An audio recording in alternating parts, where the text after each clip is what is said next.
A paz, amados irmãos, amigos e ouvintes, que a benevolência do Eterno esteja com todos. Espero que todos vocês estejam bem. Com imensa satisfação que venho mais uma vez, através da mensagem desse vídeo, dar continuidade ao assunto dos vídeos que nós já apresentamos e falamos um pouco a respeito de exemplo de analogia, né? O que é analogia segundo as Escrituras. Então, nós iremos apresentar de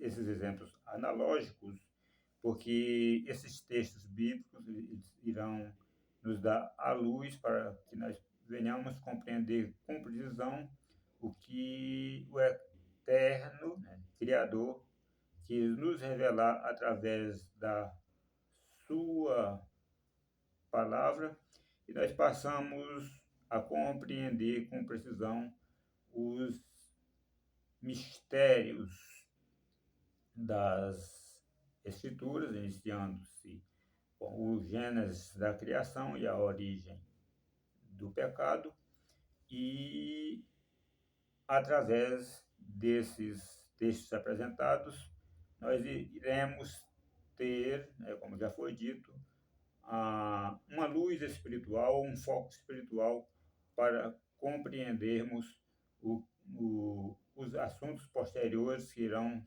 serem ainda apresentados a respeito das duas árvores que estavam no meio do jardim, a árvore da vida e a árvore do conhecimento do bem e do mal.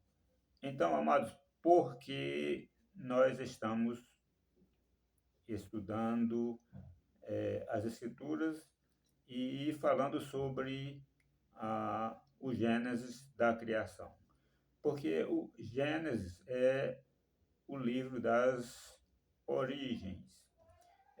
Em Gênesis nós temos a história da criação do universo, temos a origem da criação do nosso mundo sobre o planeta Terra, a origem da criação do homem, a origem do pecado, a, a origem a primeira promessa de redenção, a origem das civilizações dos povos e da nação de Israel como povo do Eterno. Então, esse estudo irá nos dar a luz de tudo que nós precisamos compreender para que nós possamos ser completos em conhecimento. Então, meus queridos, falando sobre analogia, podemos ver que em Ezequiel, no caso de Ezequiel, no capítulo 11, o versículo 19, está escrito: "Eu lhes darei unidade de coração, porei dentro deles um espírito novo, um espírito transformado. E tirarei de dentro deles o coração de pedra, o coração incrédulo, o coração duro, e porei dentro deles um coração de carne, ou um coração compreensível, um coração sensível quanto à compreensão da palavra do nosso Criador." Em Matitial, no capítulo 3 e o versículo 9 está escrito: "E não suponham querer consolar a vós mesmo dizendo, Abraão é nosso pai, porque eu afirmo a vocês que mesmo dessas pedras, ou desses corações duros, corações insensíveis, o Eterno pode suscitar filhos a Abraão." Então, podemos observar através desse texto que o Salvador Yahushua está falando aqui a respeito da sua própria nação, mas que em meio a sua a nação em que ele nasceu, né, que era Israel, havia ali os que eram totalmente incrédulos, mas também existia os que haviam de crer na sua palavra e arrepender-se dos seus pecados. E ele nos fala através da sua palavra que o Espírito de Yahweh que estava nele tem poder suficiente para isso.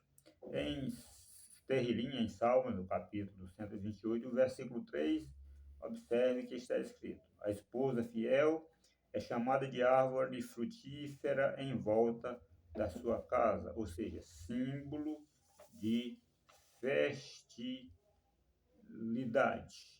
Então, as escrituras dizem que a esposa fiel, ela é abençoada e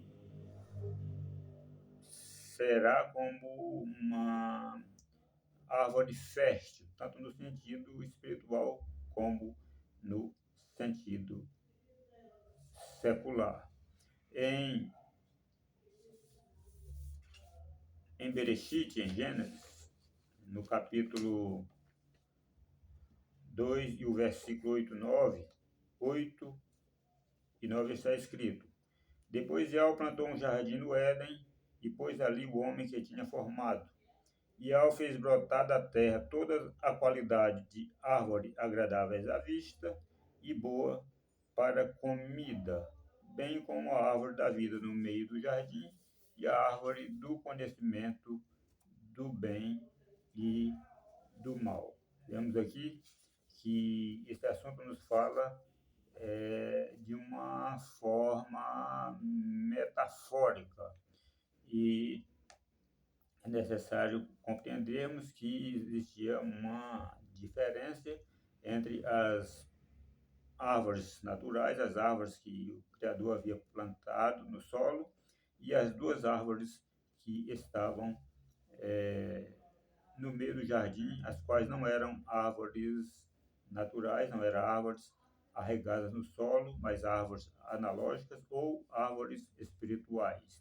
Em Salmos, no capítulo 1 e os versículos 1 a 4, está escrito: quão abençoado é o homem que não anda segundo o conselho dos ímpios, nem se detém no caminho dos pecadores, nem se assenta na roda dos escarnecedores, ou nem se ajunta com os escarnecedores. Antes tem o seu prazer na Torá de Yahweh, e em seus ensinamentos medita de dia e de noite. Aqui fala da vida de um homem cheio de temor ao Eterno.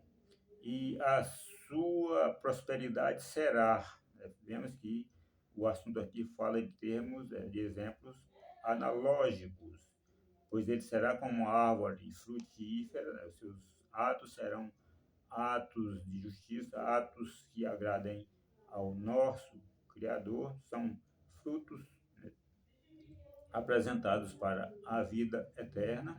Ele será como uma árvore plantada junto a ribeiros de água, cujas folhas não murcham, jamais murcharão, e tudo quanto fizer prosperará. Então, só lembrando que essas são expressões analógicas, as quais nos vão trazer luz para compreendermos os assuntos posteriores dos vídeos que ainda irão ser apresentados a respeito das duas árvores que estavam no meio do jardim.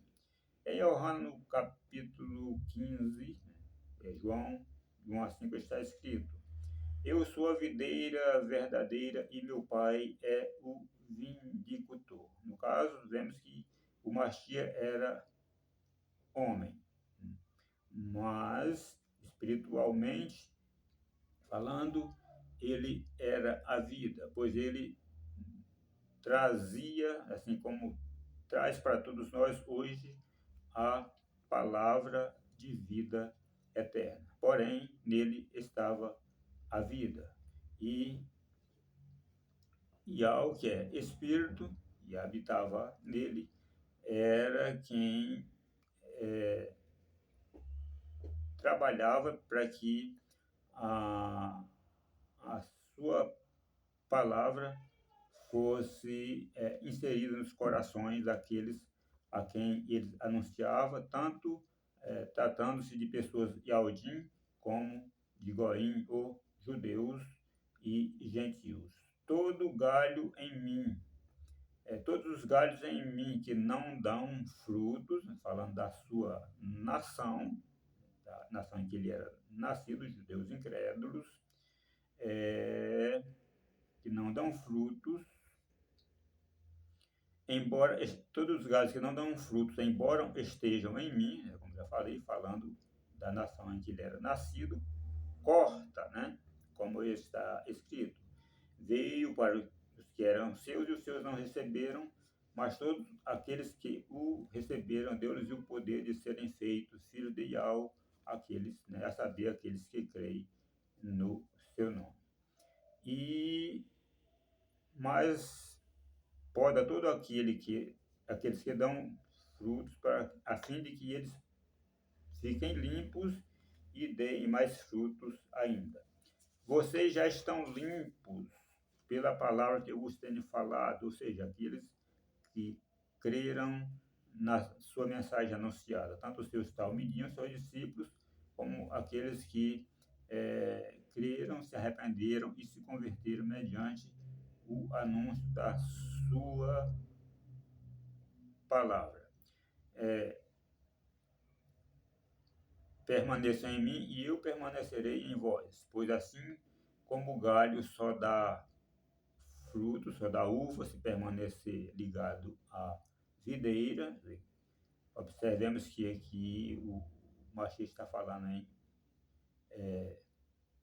forma de parábola, em um sentido metafórico, assim como